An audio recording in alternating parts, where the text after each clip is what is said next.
At the beginning of the film recaps, the three scientists are shown walking towards the beach. This story of the dead giant is told to us by one of Steven's men. The day before yesterday there was a huge storm in this sea. As a result, a dead giant washed up on the beach, and the fishermen were startled to see the giant. They notify the police, but no one believes them. When people visit the beach, they can only tell huge stories. The scientists decide to visit the beach themselves. They watch the giant in front of them. They have heard about it many times. Many people came to see the giant. No one touched him. Everyone was afraid of him. Stephen and his men estimate its weight at 80 tons. Stephen claims that predicting the age of a giant is extremely difficult. Stephen says when he sees his nose and eyes that he is a young giant.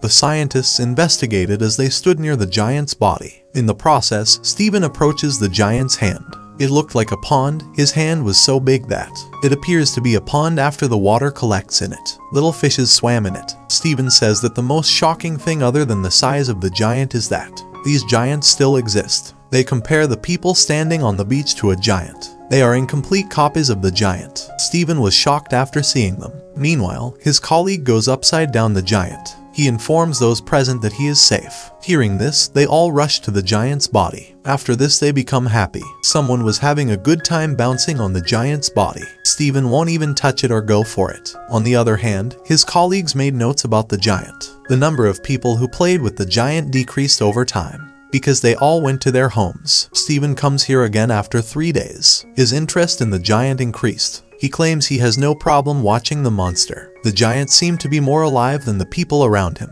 He noticed that some children were sliding on the giant. Some people were preparing to cut up this giant. He decides to stop late near the giant, so there will be none near the giant. As he approaches the giant, he notices that the giant is decaying. Parts of his body looked strange. He notices the girl on the giant's ear. She was using the giant's ear as a chair. Stephen notices that the giant's youthful appearance is fading. He doesn't look young now. He states that due to the long stay at sea, his tissues were damaged. Because of her, his body was damaged. Stephen notices an insect on the giant's face. It went into his mouth. Stephen thought the giant would be decaying by the time the insects arrived. Stephen goes to the giant with courage. When he got to the giant's chest, he saw the giant's arm. It was totally dilapidated. Other parts were eaten by insects and birds. Here, a strange thing covers his eyes. It looked like a pond in his eyes. Stephen thinks that while he can see his shadow in his eyes, the pain is less than the pain that loneliness caused him. Then he leaves. The next day, Stephen sees that the giant's arms and legs were decaying. Now he was looking at his body. The giant body was insulted. There was no one but people who insulted him.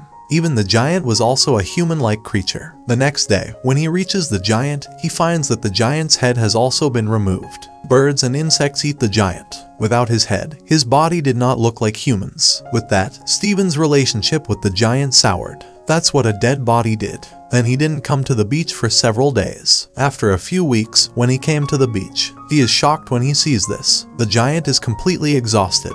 Only the giant's crumbling waste remained. Now everyone is losing interest in the giant. People forget about the giant's entrance after a few months. Various parts of the giant were everywhere as decorative pieces. One day, while riding his bike, Stephen notices a giant skull in the ground. He believes that if he searches, he will also find eyes and nasal bones. According to Stephen, the decorative pieces were well made from the giant's bones. Then the memories that are in Stephen's mind. Some parts of the giant were also placed in the circus. The scientist says that whoever saw the giant, they consider him a monster who was dead. To him, the giant was still alive. In his dreams, he often sees the giant leaving his city to return to the sea, collecting body parts from the city. This movie gives us a deep message. How does one enter other people's lives and leave an impression on them? He teaches people and learns from people. When he leaves the world, people forget him even for days, months, and years. Nobody remembers him. We saw it in the same way in this movie. How did the giant come and attract the others? Then something happened, and after days, months, and years, no one remembered him. In fact, this is the bitter truth of human life. People remember a person as long as he is alive. If a person dies after a few days, people forget about them.